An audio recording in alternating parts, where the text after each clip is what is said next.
Hello, Team Vinny. Good morning. Our day in London is over. We're on our way to back to the West Sussex now, to the south coast. And look at us. It's very cold. Look at me inside the car wearing like this. I can't stand the cold. All wrap up. Look. It's still cold though. My legs is very cold. I flipped the camera, guys, to see all the environment is frosty, very frosty.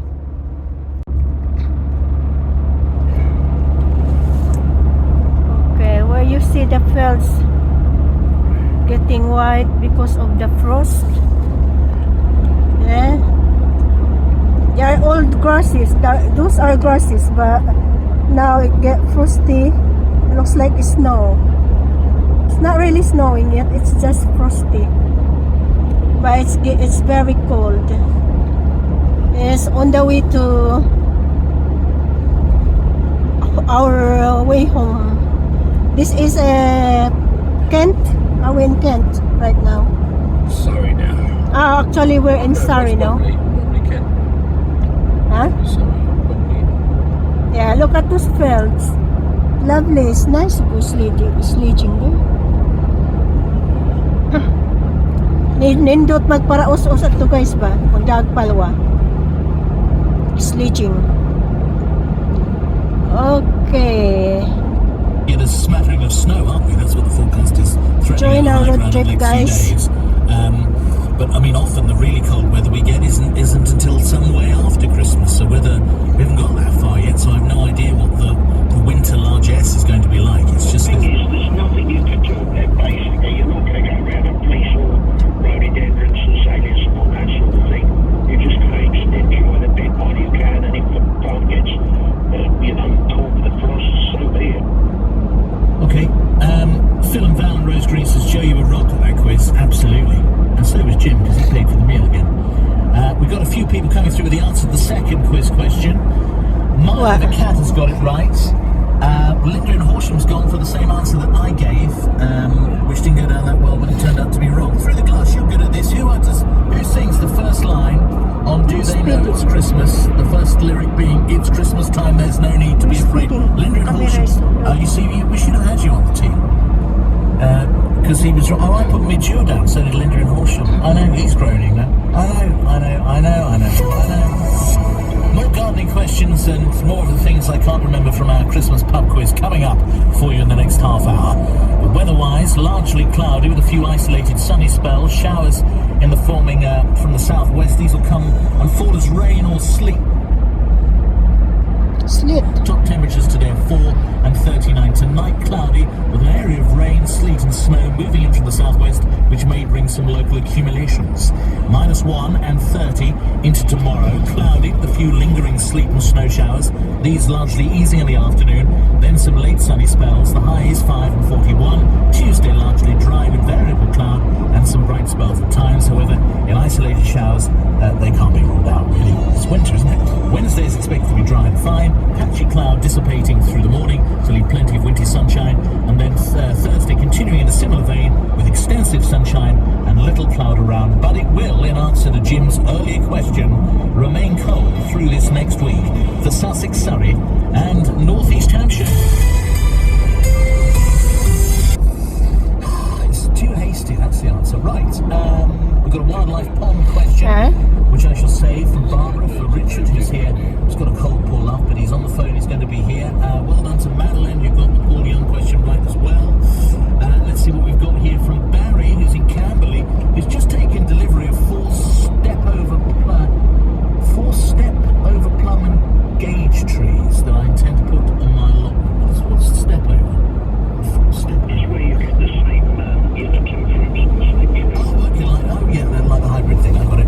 He's going to put them on the allotment. The freezing weather has made me unsure what to do. The ground is clearly frozen, as you just said, Jim. It's hard. It will have gone down for the first inch or two. Can I still plant them as intended, or would you pop them in a pot for now? Thanks for your anticipation, Barry in Camberley.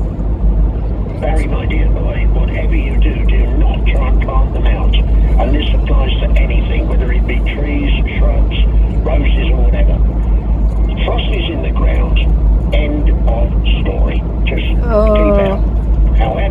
plan to transplant these the things and they turn up. climbing What do rose. I do?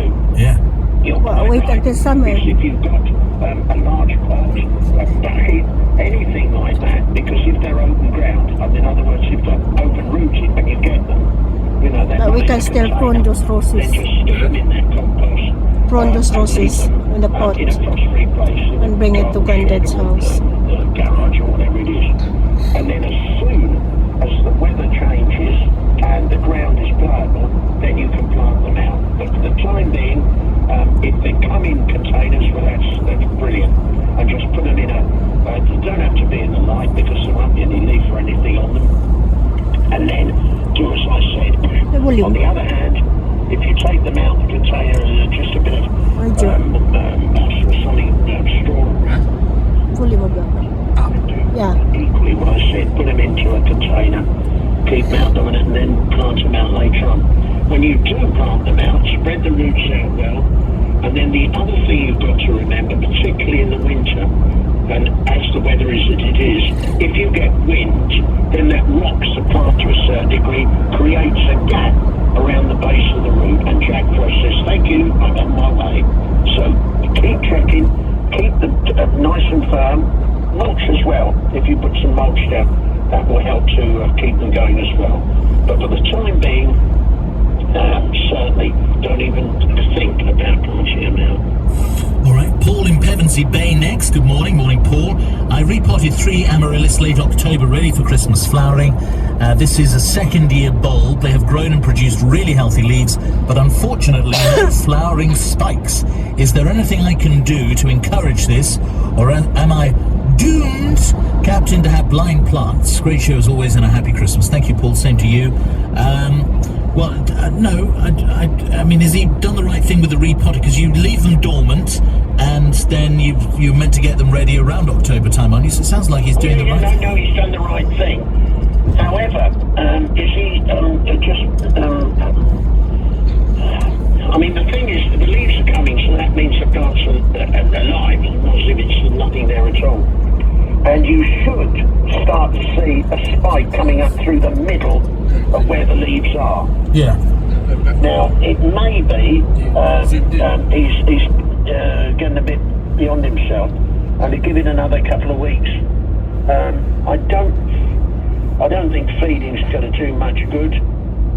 I think you've just got to be patient. On the other hand, if by the end of January you've got his leaves, you've got your own answer. Indeed. All right. Okay, thank you, Paul. As I say, you should start in the next couple of weeks to start to throw up. If the leaves are there, that's a good sign. And then if you look in the middle, hopefully you'll see like a spear coming up through the middle. The thing is, though, bulbs that appear blind sometimes then do flower if you give them an. I know you with an amaranth. Not in every case. I mean, the thing is where you get daffodils that go blind in the open ground. That's because they've got so tight. Yeah. You know, there's no room for them to move, and then you just spread them out and reposition them, give them a bit more room. But maybe I'll backtrack on what I said. Perhaps a little feed might encourage it. Give it, yes, yeah. Oh, little feed as well, right? Andrew from West Shields. Or something like that. Yeah. What else have we got here? From Judy. Hello, Diggit. We've recently had an extension completed, but this wall is just beyond one window. I thought about putting some plants into some of the holes, perhaps semperviliums or something trailing, but of course it's shady, so not sure if anything would survive. Any thoughts? And Judy sent me a link to pictures, which isn't working, Judy, so I don't know what the wall looks like. All the trees are white. So if it's the house wall, wow, what a nice then view. I wouldn't be planting anything in it. I'm just going to try and open it again. I'm wondering if it's one of those walls that has a no, we need the code for that. Send again. Can you send again? Because otherwise we're just guessing, aren't we? And we can make it up, but when we're actually, it's obvious we're guessing. No, we're professionals. Yeah, no, absolutely. absolutely. Well, I mean, you don't afford a holiday in Mexico if you're not a gardening professional. I've looked at overnight temperatures in Acapulco, and I'm wondering if any Mexican orange blossom, i.e. choicea, I planted this summer, will survive this cold spell. I haven't done anything to protect it from Madeline in Washington, Sussex, not Washington, D.C. So a nice little dig at you, but at the same time a legitimate question. That's what I like. Jim? Yes, again, I mean, no, just leave it. Leave it? It's like, a lot of people were saying this summer with the drought ban, or the water ban, rather, pipe ban and everything, they couldn't water their plants. In lots of cases, probably by the next spring, they will find they've lost them. I mean, I know, I was talking to somebody the other day that is involved in Greenwich Park, and they lost quite a few of their big rhododendrons. Yes, and it's a real worry for everybody, the way these weather patterns are so extreme. Either, we have heat wave, rain like there's no tomorrow, and now we've got this really cold snap. I mean, I know in the old days, this time of the year, it was almost part and parcel, wasn't it? Yeah. It's from Quizmaster David. I wish you'd been the Quizmaster on Wednesday, mate. Very interesting. I've had a little look at that page. Would you like me to share what I've been researching there with you? So, poinsettia plants are native to Central America. This is what happened on Wednesday. America. Especially an area of southern Mexico known as Taxo del Alacon, where they flower during the winter. The ancient Aztecs called them, I have a little bit of trouble with this one, Cuelaxochitl. And the Aztecs had many uses for them, including using the flowers, bracts rather than flowers, to make purple dye for clothes and cosmetics, and the milky white sap was made into a medicine to treat fevers. Today the sap is latex, and it was made widely known because of a man called Joel Roberts Poinsettia, which is why we call them poinsettias. He was the ambassador from the United States to Mexico in 1825. Poinsett had some greenhouses on his plantations in South Carolina, and while visiting Taxo in 1828, he became very interested in the plants. He immediately sent some of the plants back to South Carolina, where he began growing the plants and sending them to friends and botanical gardens. How about that? Excellent. So you can see where we're heading to. It's not that cold. It's not that frosty. Still, it's not that frosty.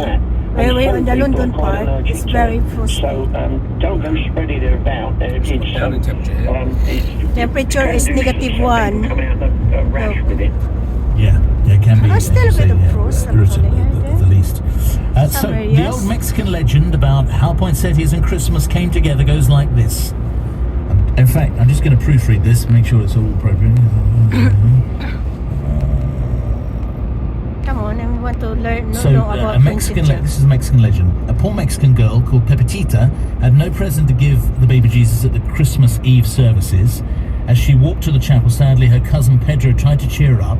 He said to her, "I'm sure that even the smallest gift given by someone who loves him will make Jesus happy." And she didn't know what she could give, so she picked up a small handful of weeds from the roadside and made them into a small bouquet. And as she walked through the chapel to the altar, she remembered what her cousin had said and put the bouquet at the bottom of the nativity scene.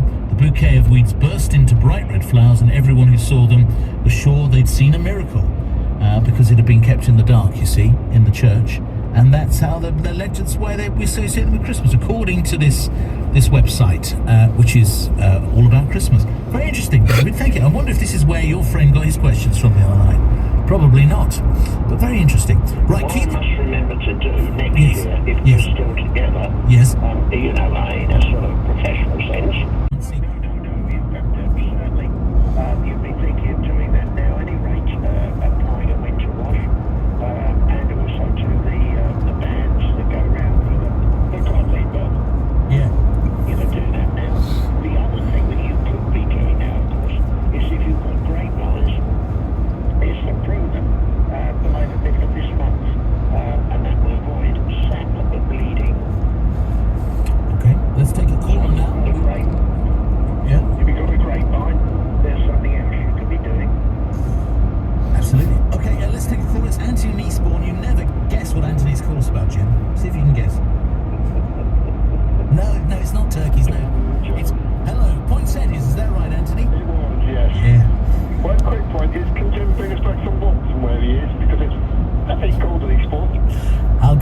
bottle some and send it on to you. Really lovely.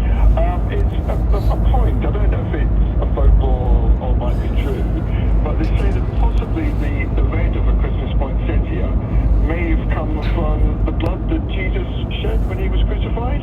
Okay. I haven't heard that, but that's part of the association we have with it at this time of year.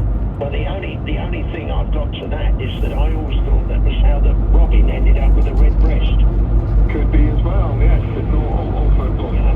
I mean, the thing about it is, we might as well carry on now, and it is a carry on for me to keep listening to him waffling on. Waffle, there you are. But the thing is, the poinsettia, the flower is the most insignificant, silly little thing that there's a question. Let's take another call. This is Brenda in Arkfield, and you've called us about points. No, she hasn't. She's called us about a park. Hello, Brenda. Hello, good morning to you both, Joe and Jim. Enjoying the programme. Fog looks like snow. Seagull palm What's the in a fog? pot in the garden, and I've tied the leaves up slightly and put the fleece over the top. Is it likely to survive the winter? I know this is probably A single channel so far this year. Music. To play music. Ruin the YouTube don't like it.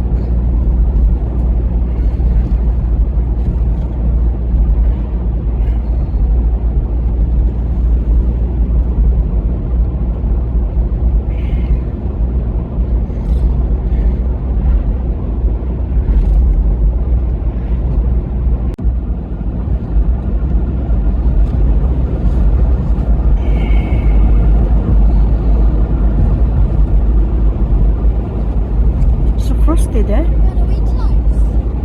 About Hour. 40 minutes. Yeah, that looks like snow, doesn't it?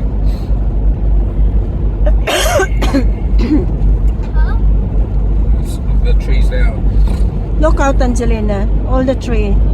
It's all white. About 40 minutes. 12:44. 1:30 probably we're home.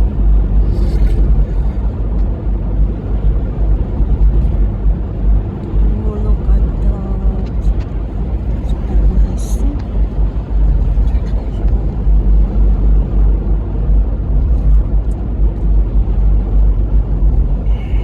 It's really frosty here. Probably it snowed just like here.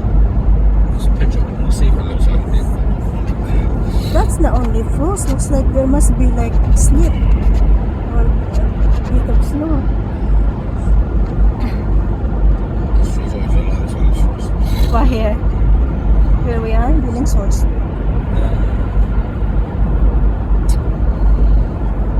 Probably heading towards Storrington. Storrington.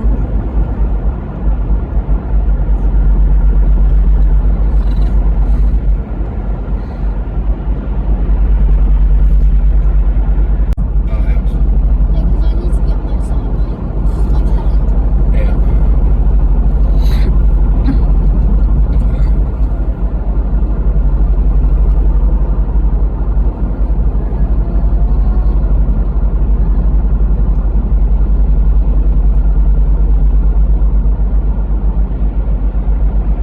as opposed to some you made. Yes.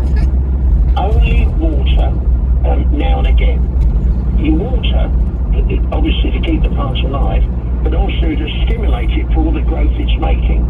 And obviously in the winter, it isn't making a lot of growth. It's having a little rest. So consequently, the water should be applied exactly the same. The easy answer, put your finger across the top of the pot, and if the soil feels dry, then give it a light watering, and then leave it alone until that soil feels dry again. And that's the easiest and the best way to know whether you need to keep watering. But you don't just, oh dear, I put all the plants, put all the plants. Because, as I say, in lots of cases, they're At bbc.co.uk, or if you call us now through there. 7 he's had. 4-5. Of course he has. He's also had 2 bacon rolls, correct? Yeah, and how many cinnamon swirls today? Oh my God. Oh, he's had 2 coffees. No cinnamon swirls today, Jim, but he's had 2 coffees. When we think And of I think coffee part now, of the reason, I know that someone may have Please mentioned the make me pub quiz in think of poinsettia and drinking turkey and coffee everything earlier now. on.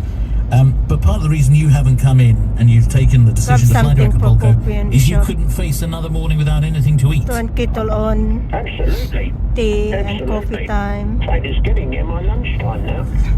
Just try and stick with us a little longer if you can. We're going to have some travel news and then maybe some more questions. And a heads up, Jim will be giving you his gardening tip rather, of the week before he's out of here. At 1 o'clock, we've got Richard Fulton.